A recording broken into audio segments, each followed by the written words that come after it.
isa din niya yun dito. Sila na ko lang. Yung 7 segments dito.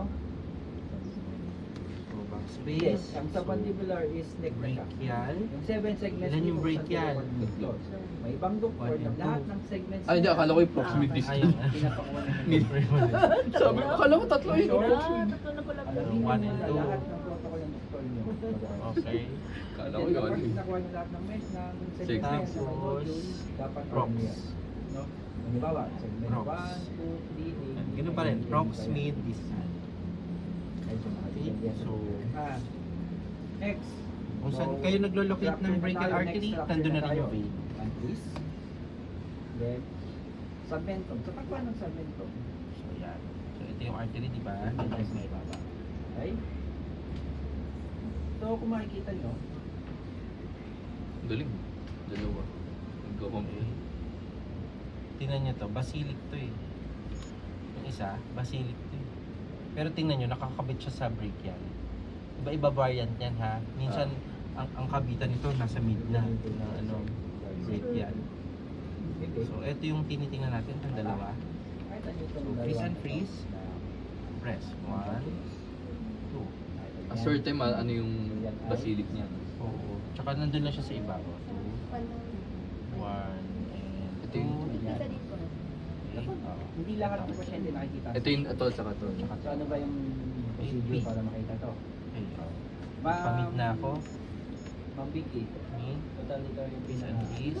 Nakaano ka ng procedure na sa ano? Ah guys, itong malaking na to, ito pa, mukhang basilic na yun. Hindi na siya brachial talaga. Analysis ka na? Oo. Kala ko nag-branch na.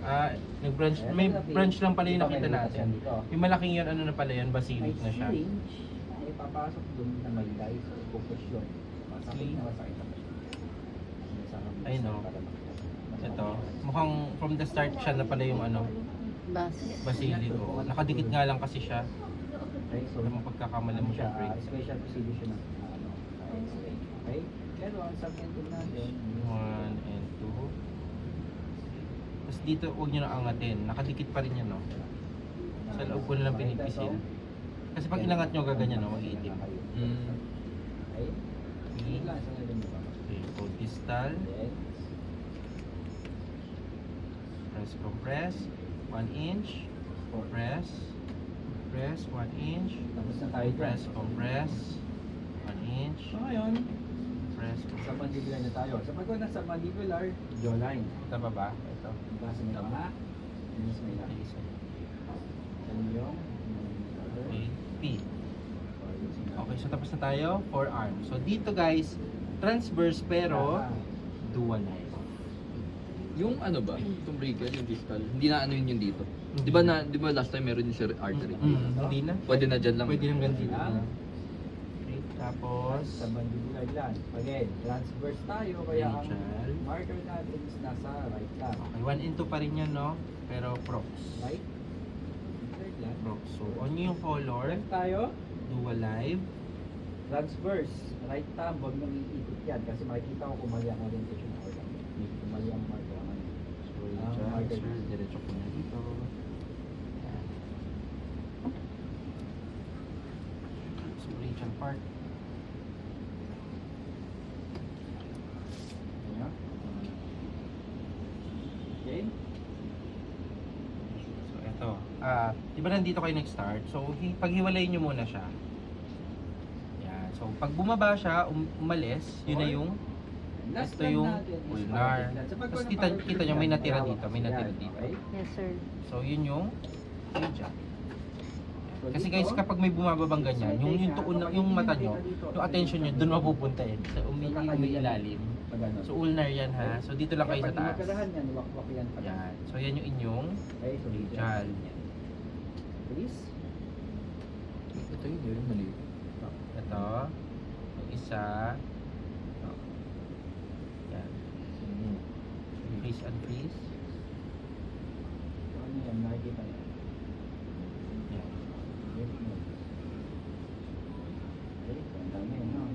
So kaya siya may ganyan, baka siguro dahil may growth siya.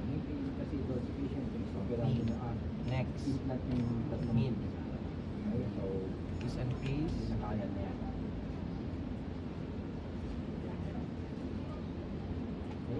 check na yung border na. So dito wala kang certain na border kasi hindi nyo na makita kasi masyadong siyang malaki. So wala tayong cut-off value, no? Okay. Parang katulad sa mandibular yan. Wala. Or, and then Konti increase. pa. And then left, last one. Distal na ako. Distal. Siguro para hindi pumapatong yung label. Kapag malapit na yung depth, taas yun ito. Ang kabuuan na yan. Pwede dito. Pwede naman. Yun nga lang kasi may mga recorder na kinakat niya yun Oo, dito. oo.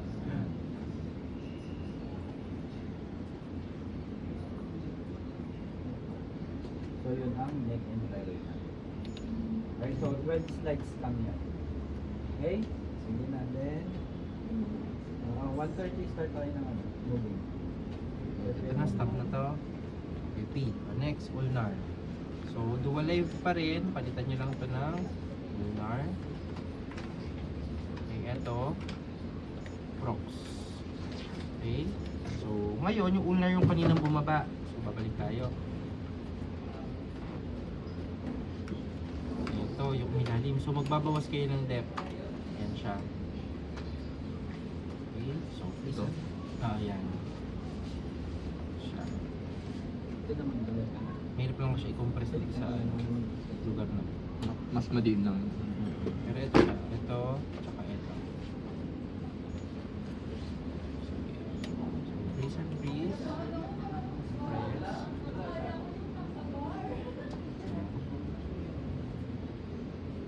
Bakit? Ito yan. Yan.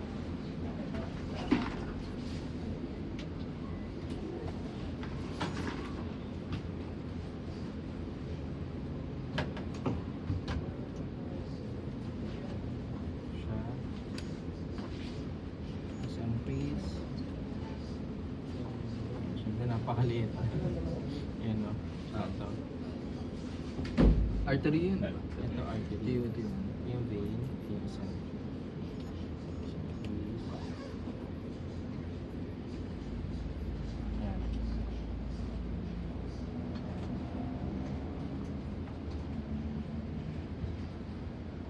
AP, okay, mid.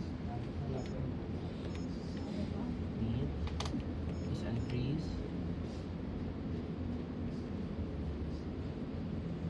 Siya.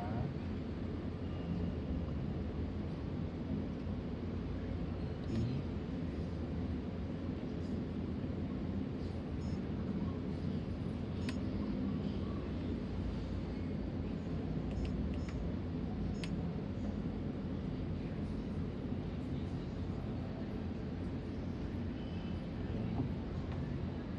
Okay, okay, distal. Distal. Is unfreeze.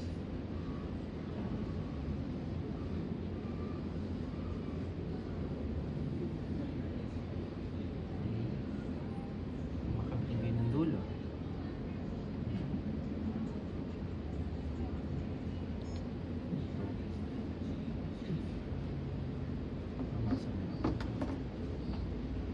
Okay, so yan na yung dulo. Next, ang susunod, superficial. So dito pwede tayo mag-tourniquet. So unahin natin yung medial arm. Okay? Ang basilic guys, okay, ganito siya kahaba. Gusto mo? Okay, from here, okay, hanggang dito ang basilic. Okay? Basilic. Oo, hindi na kayo aabot dito ng forearm kasi sa forearm ng basilic, nagba-branch out na yan. Okay? So dito lang ang scanning natin. So basilic, so arm lang nilagay ko, no? So proximate distal. So basilic. Yan, so prox. Doctor. Babalik tayo ulit. Okay. Ayan. Again, kapag maliit yung basilic ng pasyente or hindi nyo makita, dito kayo magta-tourniquet. Okay. Okay? Pag forearm na kayo naghahanap, dito ang tourniquet. Okay? Okay, sir. Dual pa rin to, sir. Single na lang to. Yung pag ano, Single. superficial. Oo, single lang siya. Kasi malaki to. So dual lang siya dun sa radial and Ulnar. So, compress. Laking na.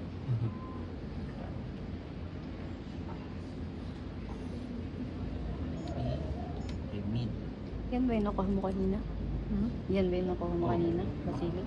So, akala ko kasi yung may isa kasi nagbabranch kanina. Akala ko ito pa yung props niya. Ito. Hindi pala, ito na pala talaga yun. Malaki lang talaga. Oo. Nung pagkamalak ko kasi siyang break yan. So, Parang so mali yun na na. pala talaga yun. Hindi rin yun na. Oo. Ito palang isa, branch na lang pala yun. So, branch lang. Yung actual. Nagka-camouflage to guys ha. Ayun o. Umahalo dun sa ano. Okay. Distal. Distal.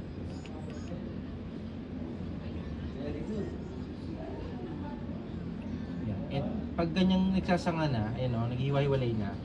So stop nyo na dito. Ito na yung magiging distal nyo. Okay? Tingnan nyo to. May pupuntahan siya dun eh.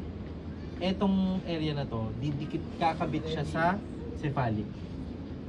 Kaya siya humihiwalay na yun, no? Umalis. Kakabit yun later sa cephalic. Okay? Sir, diretso ko lang dito. Okay, yun lang yung ating basilic. Yung cephalic, guys, wala kayong landmark. Okay? Kumbaga wala kayong... Kasi lalo na dito sa taas, talagang on the spot nyo siya hahanapin.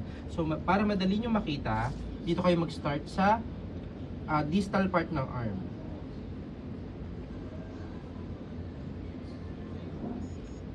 Diyan kayo mag-start. Distal part. Tapos, at saka, bago kayo mag-scan, sundan nyo muna to.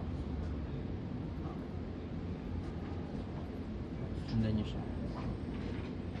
Yun. Pag natuntun nyo na yung itaas, yan na yung start ng proximal. So, ganito guys. Sa cephalic, may dalawang segment. Upper arm, tsaka, dapat forearm. Forearm. Okay? So, palitan natin yung label.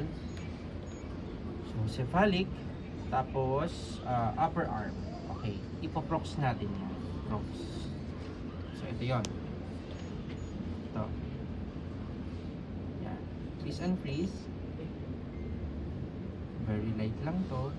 Yan. Tsaka expect nyo magsha-shadow ha, kaya kung hanggat maaari, huwag nyo iangat. Huwag nyo angatin. Yan. Sa loob nyo lang i-bounce. Malaki nga yun. Bagong kain na. Mid. Bagong bayan. May malusog pa. Okay. Bagong kape si sir. Bagong kain sila.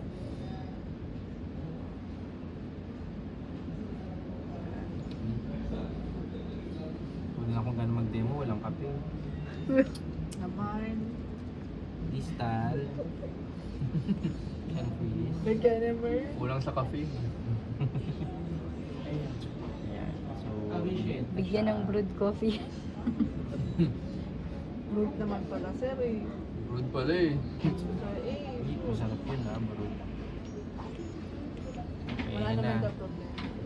So, ito na yung distal part ng upper arm niya.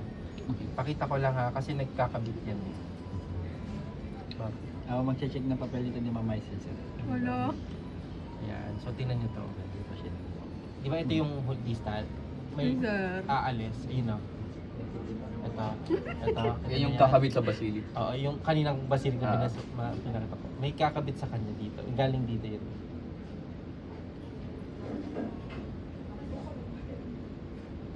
Yan. Ito na ata yun. Ito na yun. Yun. Yan. Ay, hindi. Ito pa. Ayan. Itong malaki. Basilic yan. Yung kanina. Pag nagduktong to, ito yung median cubital vein. Although hindi kasama sa protocol natin. Okay, sa mga blood extraction, yan. Median cubital. Pag nag-join na yung ano, yung cephalic tsaka basilic. Yan. Anyway, okay. Di ba nag-join yan? Ngayon, yung isa, balik tayo ha. Ito yung susundan nyo ha. Yung, ito. Okay? Yung pupunta dito sa kaliwa. Yan. Yan yung susundan nyo. Okay?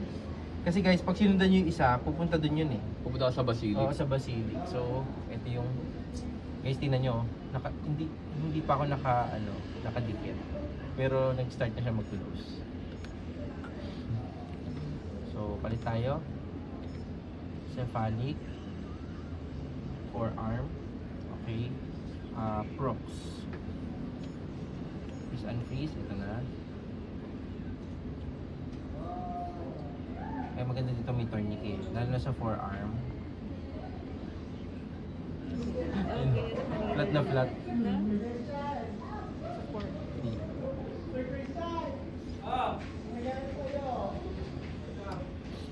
Kakasaya mo, sir.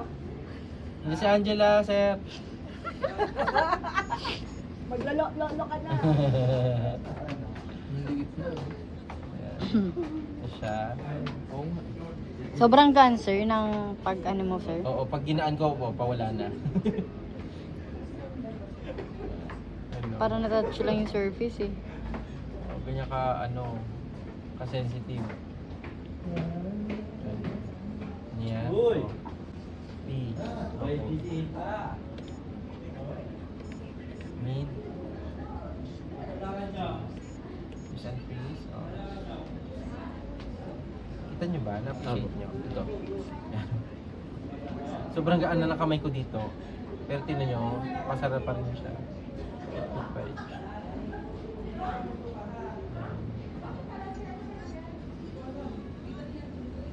Yung kulay lock na yun. Ayan. Ikaw ibang planeta na. Okay, next. Crystal.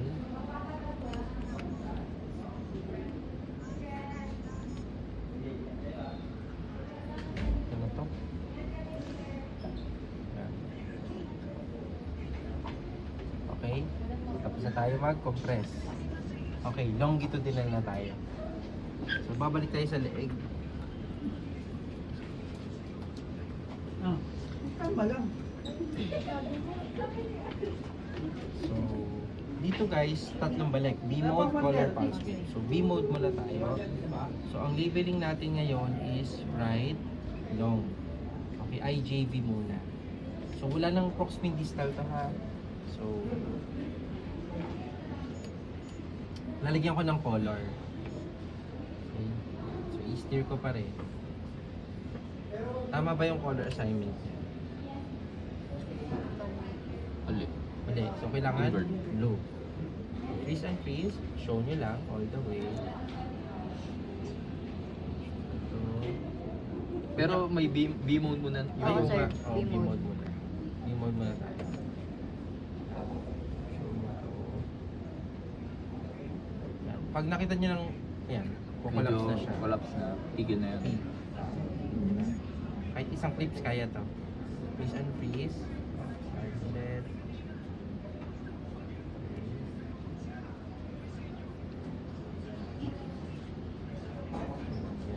So to, P. Okay, next. Pulse wave. Okay, sa ang segment, pwede. Yan. So dito guys, off nyo ulit yung angle correct kasi wala tayong mini-measure na velocity. And then, okay, 1. And then, pulse wave. Okay, mga nakaraang pulse wave nyo ha, ang baseline nyo nandito lang. Okay, iaakyat po ang baseline. Yan. So, emphasize nyo yung nasa ilalim. So, freeze. Okay, show lang lahat. Save.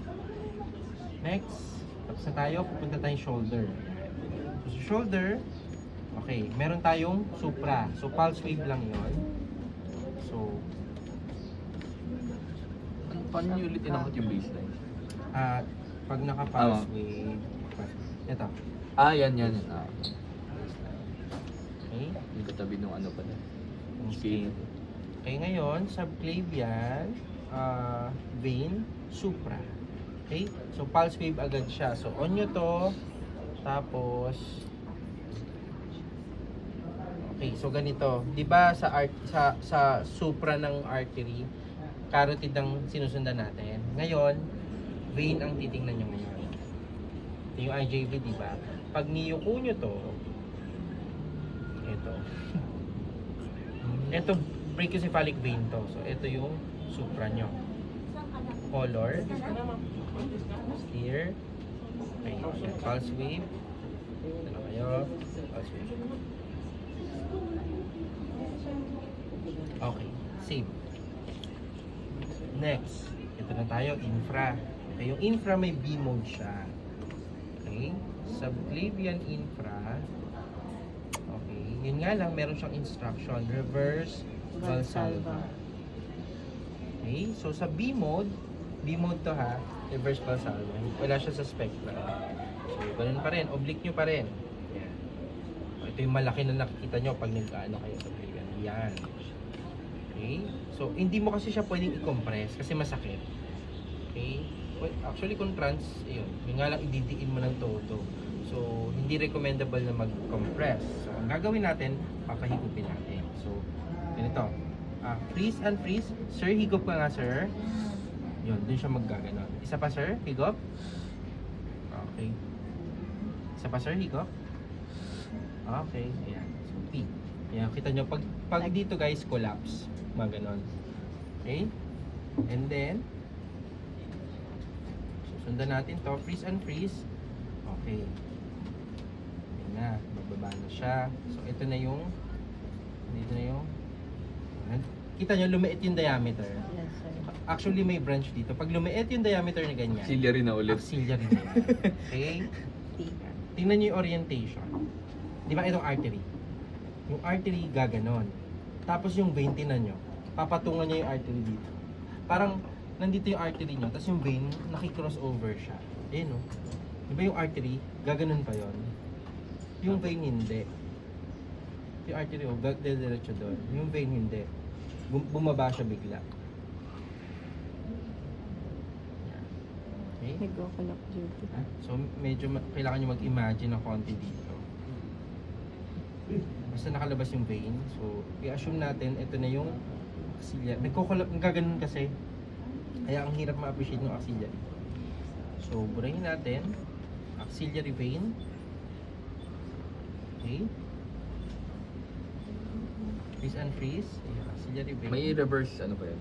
Wala na. Yung si, ito lang. Oo, ito lang. Si infra. P. Ayan. Okay, so tapos na. Color naman. Yung color, wala nang reverse. Color na lang talaga siya. So, subclavian vein, infra. Okay. At pala, dito ko inarrow. Ito. Ano ako lang? Ayan, so, ayan siya. Okay, so start na tayo ng scanning. Freeze and freeze. So, follow nyo to.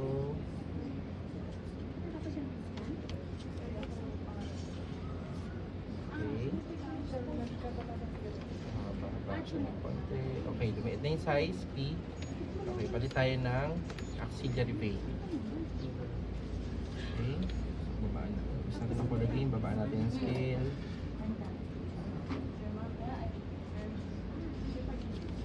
Ito na yung axillary vein. So, freeze and freeze. Show nyo lang. Then, P. Okay, so tapos na. Pulse wave naman. So, kahit saang segment na to. So, subclavian vein, infra, pulse wave. So, dito tayo magpa-pulse wave. Scale. Freeze, save. Okay, next. Axillary vein. Okay. Ito lang yon. Pulse wave. Freeze. Okay, save. So, tapos na. Puro show physicity lang tayo ha. Wala tayong nire-roll out ng mga backflow dito. Okay? Kasi mabilis naman siya, yung blood dito, mabilis na nakakabalik sa heart. So, konti lang yung valves. Okay, arm na tayo. So, dito, diretso pulse. Okay, so paghihiwalay nyo yung 1 and 2 ha. So, right long. So, brachial. Okay, doon kayo maglalagay ng 1. Okay, 1 muna. Okay, so ganito kahit saang segment na kayo kumuha. For example, ito yung brachial, di ba? So, ilong nyo na agad kahit saan. Color. Mali yung color sign. Okay. So, pulse wave. Okay. So, dito muna tayo sa taas for the brachial 1.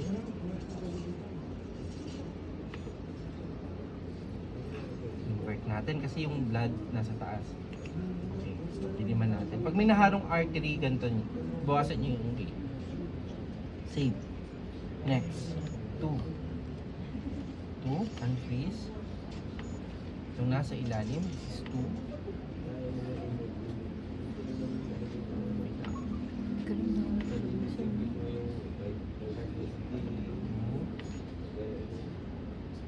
Pag ganyan, gusto nyo palakihin, actually dapat mababa yung spectral scale nito eh. Yan, save.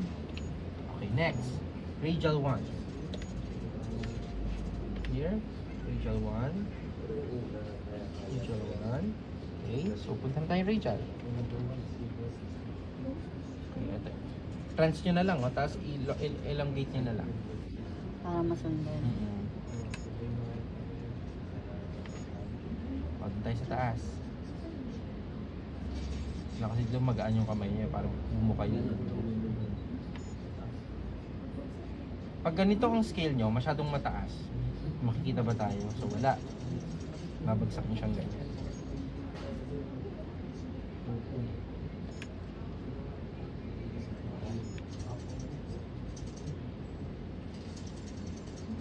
Okay. Save. Next. 2. 2. Yung nasa ilalim. Ito. Guys, kapag magsasample kayo nito, huwag nyong isakto kasi tingnan nyo yung linya, mahagip nyo yung arterial. So, pwede nyo namang hindi eksakto yan, kahit ganyan nyo ng konti. Para hindi masama yung arterial. Kasi pag ginanyan nyo, minsan nasasama to.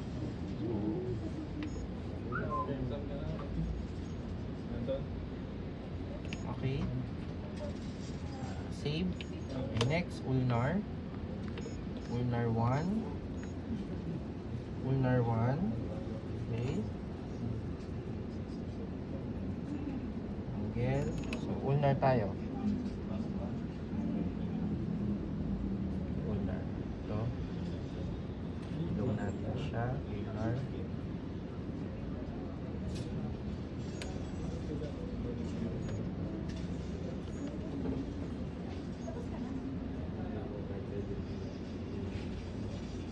Ito niyo yung vein.